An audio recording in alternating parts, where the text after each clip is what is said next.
We have Chief Pentagon spokesperson Sean Parnell getting ready to come on. If you stand with Pete Hegseth, our Secretary of Defense, I want you to blow up the chat with the American flag right now. Todd, are we ready for Sean? We're ready. Ready to go. Okay, let's bring in Chief Pentagon spokesperson Sean Parnell to the Dear America family. Sean, look at you. Hey, man, thanks for bringing me on Dear America. I got to tell you, I miss coming on shows like this. I mean, I had a podcast before I did this, but I miss the live chat. The live chat's awesome. Your audience is incredible. It's insane, right? Hey, let's keep those American flags going for not only Sean Parnell, but our Secretary of Defense, Pete Hegseth. All right, Sean, big things happened yesterday. So what I thought we would do today to put you in more of a podcast live show vibe, the Secretary of Defense went on Laura Ingraham last night. Absolutely killed it. He did a fantastic job. So I figured that we would go through some of the clips from last night, and then we would allow you to further explain some of the things for us here. So this is Pete talking about working with law enforcement, our National Guard working with law enforcement. So let's play this clip real quick, Todd, and then we'll get Sean's response on this here. So the president called this a public safety emergency, and you said we're going to start seeing the National Guard this week. Tell us more. This week and in coming weeks, and we're going to work right alongside our law enforcement partners as force multipliers.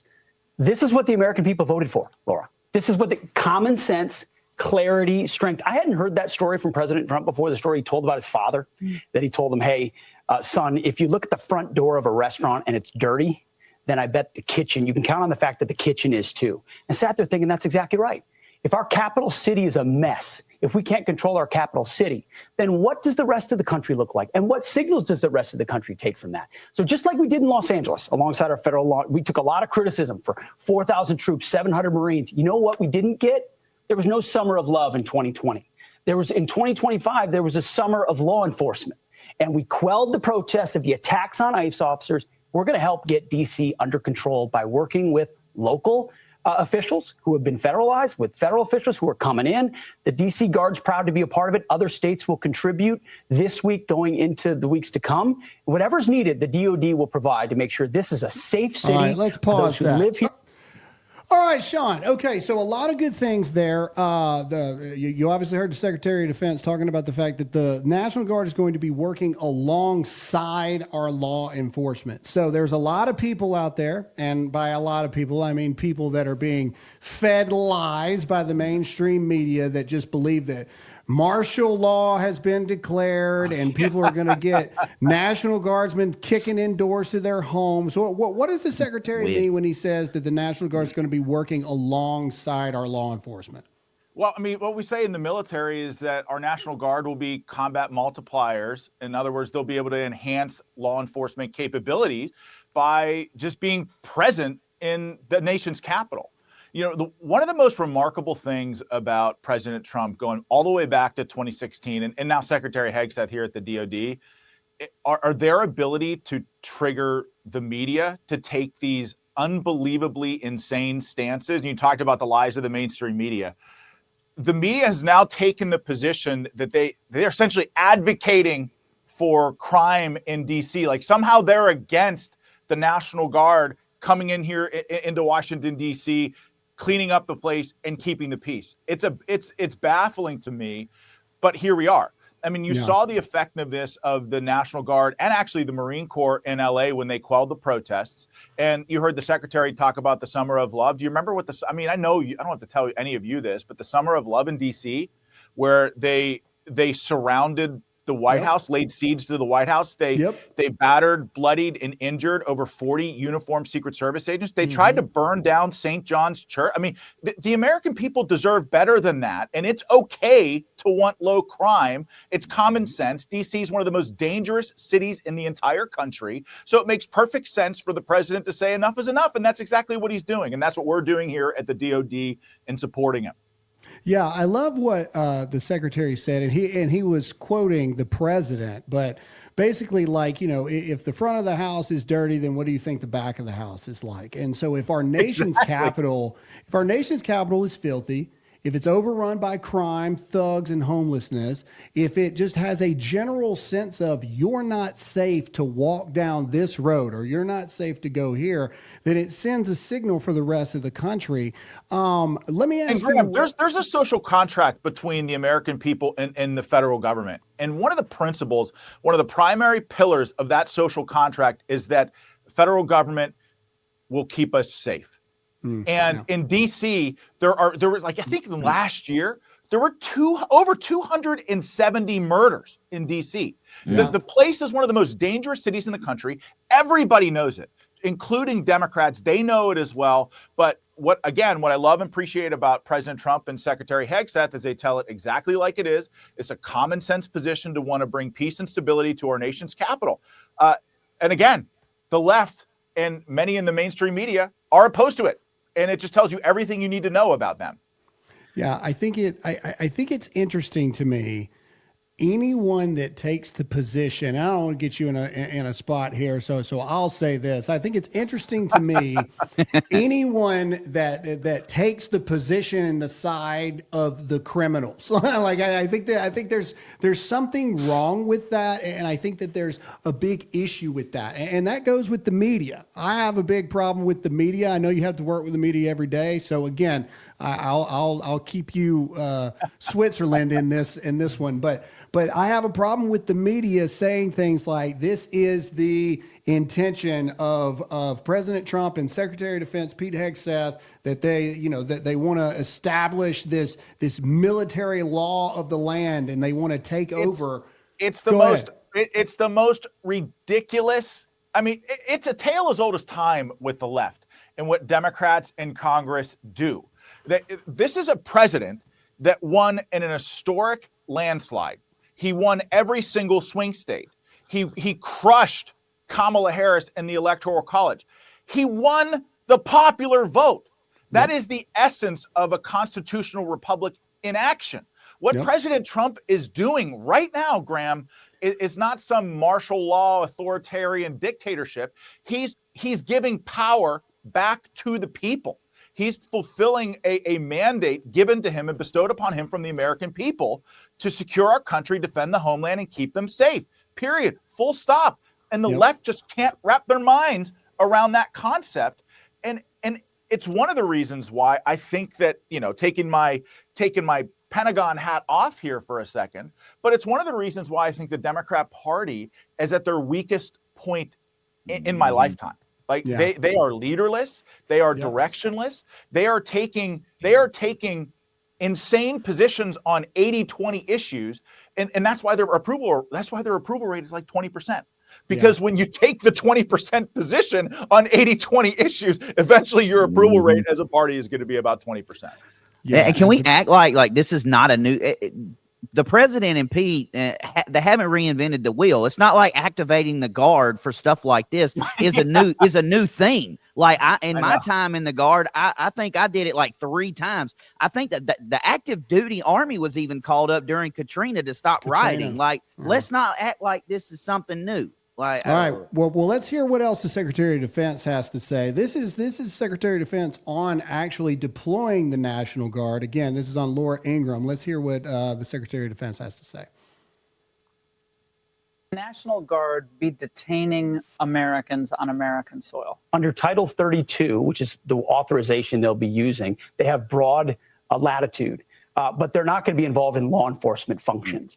They will be standing right alongside our federal agents like they were in Los Angeles. They're going to be proactive. If you take an action or a shot at them, there will be a consequence. So they're going to be strong. If a crime is being committed, in other words, and National Guardsman sees a crime being committed, then what? They can come alongside and assist law enforcement. What if law enforcement isn't on that corner? I will have their back to ensure they can take the necessary action to protect citizens of DC and to protect themselves. Right there. That's what I love about Secretary. I knew him as Pete before he was Secretary of Defense, but that's what I love about our Secretary of Defense. Sean, I want to get your thoughts on that. That was almost my favorite part of his interview. Okay, the National Guard's there, but the police aren't there. Then what? I will have their back to make sure that they can do what they need to do. Can you talk to us about this secretary and talk about the fact of this is what I love about Secretary of Defense Pete Hegseth more than anything. You as well. is that Yeah. at the end of the day, this DOD has got the back of the warfighter to do the job. Talk to us about that. I mean, look, guys, this is why our troops love this Secretary of Defense. You know, him going out and doing PT with boots on the ground warriors, I mean, it means something to the guys that are down there in the trenches. It shows boots on the ground warriors that the Secretary of Defense is willing to do the same things that they're doing. And the reason why that's important is it's a tough job, guys. Like I am around the Secretary of Defense every single day. I see the decisions that he has to make every single day. And some of those decisions are about putting the men and women of this country in tough situations where maybe their lives are at risk. And little things like showing up where it matters on the ground and putting himself through the hell of a PT session matters to them. It shows those boots on the ground warriors that the Secretary of Defense cares about them legitimately. And so for him to say on Laura Ingram's interview is that, like, I want them to know that I have their backs, that if they have to make a decision to defend our law enforcement, to defend federal property, to defend themselves, that he's not going to throw them to the wolves. He's going to have their back. And that's why the troops love him.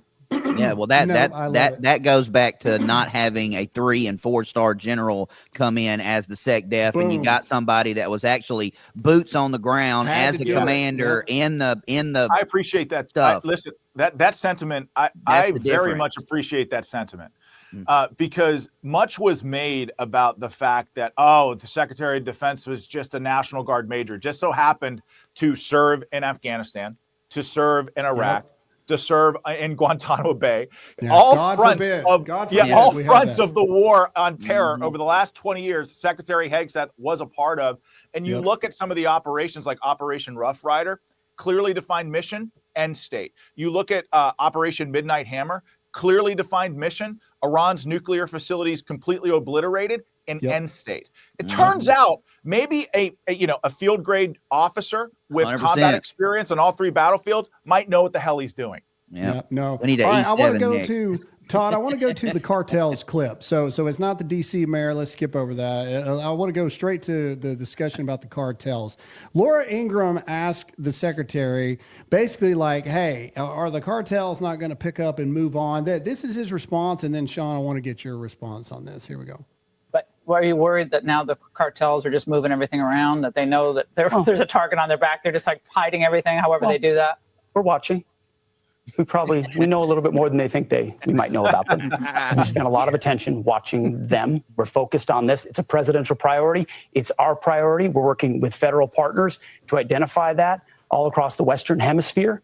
This is something we're not lying down anymore. If you're trafficking in drugs, you're trafficking in people, you're trafficking in violence that affect the American people, that's unacceptable, and the Defense Department's going to be a part of solving that. Pause. Sean, before we get your thoughts, one, I love that. We're watching. Hey, in the chat, let's show Chief Pentagon spokesperson Sean Parnell what the Dear America family can do. If you stand with our Defense Secretary, Pete Hegseth, I want Pete to blow up in the chat right now. I want you to short out Rumble circuits right this second. Sean, when you see that look of confidence by the Defense Secretary, and that, we're watching this and that. You're with him every day, just like you said. I mean, like the amount of work he and you and so many others must do to keep track on all this. Let's keep the Pete's going in the chat. I see it blowing up. Look at that. Let's go. Pete. Yeah. Talk to us about that. Talk to us about the everyday stuff that Pete is doing. Secretary Hegseth is doing every single day to make sure that we are keeping Americans safe. Yeah, I love that. Like, we're watching. It reminds me of Monster Inc., where I'm watching you, Lazowski. Always watch it. Like, that's immediately what I thought. And he's right. We are watching. We do know a lot more than probably many of the cartels actually think. But like you said, I'm with him every day, and I'm with him in one of the things that I appreciate the most about this secretary. And think back to the president's first administration. I think there were many people here at the DoD that maybe weren't completely on board with the America First mission. I can say unequivocally that this secretary is. And you see that best represented in meetings behind closed doors. Like, we talked about this before, Graham, but doing the right thing, especially when nobody's looking, is the essence of integrity. Mhm. And I think, I see every day why President Trump nominated Secretary Hegseth when we're behind closed doors with foreign leaders. When you're behind closed doors and no one is watching, you could see how these meetings could potentially go, where our allies, European allies, for example, no one is specific, I'm just using an example, it may be saying that they can't spend 5% on defense. And it's all too easy for a political appointee or cabinet level official to say, you know what, you're right about that, I'm going to go back to my boss, see what we can do. This secretary does not do that. President Trump tells him exactly what he expects and sets the tone. As the secretary said many times, there's one messenger in a Trump administration, and it's the president, and we respect that. We don't get out in front of him.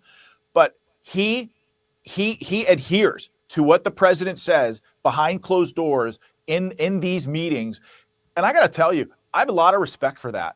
And that's why you've seen almost all of Europe stepping up to say, you know what, we're gonna spend a little bit more to defend our continent, so that America can shift our focus elsewhere, primarily to the Indo-Pacific, which is part of the Secretary's national defense strategy. So I see the hard work that he does every single day. I see how loyal he is to this president. And frankly, as I said, leading into this, like that I think is something that was very different from the first Trump administration. He has a Secretary of Defense now that is loyal, lock, stock, and barrel in his corner. And it shows through all the things that we've accomplished through 200 days here at the Pentagon.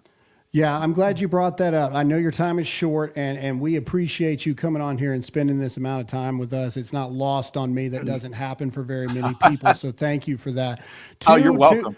Two final questions. Okay, one, what is the timeline we're looking at with the deployment of the National Guard troops? And do we have a potential, is this indefinite? Is this until the job's done, which I assume that's probably going to be the answer? And then two, it's been 200 days. I was with you for 100, 110 of those days and things like that. What are you most proud of so far in the 200 days? So National Guard question first, then that 200 days question. Well, National Guard are going to start flowing in. I think that's an initial deployment of 800 troops flowing into D.C. It's it's going to be until mission complete, obviously. But this has been a one hell of a ride, Graham. You've been in this building. You know how it is. Mm-hmm. 30,000 people go to work at the Pentagon every single day. I think the vast majority of people in this building are rowing in the right direction. You'll have the media talk to onesies and twosies who anonymous sources say they don't like what the secretary is doing. But keep in mind, there are 30,000 people in this building. The vast majority of people support what the secretary is doing. The janitor was mad that secretary did something. But what I'm most proud of is the unbelievable cultural shift of the warfighter, and just the focus on, what it takes to be the best, most lethal, also benevolent military force on the face of the planet. I also have to say I'm super proud of Operation Midnight Hammer, like having been a part of missions like that as somebody on the ground in Afghanistan, seeing it from the top and how complex that mission was, and the fact that there were no leaks was really something to behold. And it really is a testament to this secretary's leadership, who was intimately involved in that plan from the very beginning. And so, and by the way, like what flies in the face of this fake chaos narrative that you see promulgated in the media day after day are the unbelievable accomplishments at this, whether it's Operation Midnight Hammer, whether it's Operation Rough Rider, whether it's getting our allies to spend more on defense, whether it's having a special review panel on Afghanistan. The list goes on and on and on of the accomplishments of this secretary. I stand by my statement that I think he's done more in 6 months than most secretaries do in 4 years. And that's primarily because he is right there in lockstep with the president. And that's exactly what the American people asked for. Yeah, you want to take the temperature of the Department of Defense and the United States military, look at recruiting. And the fact that recruiters are killing it right now, that's all I need to know. That's all I need to know. You've got young people excited about joining the military again. You're exactly right. And look, like that.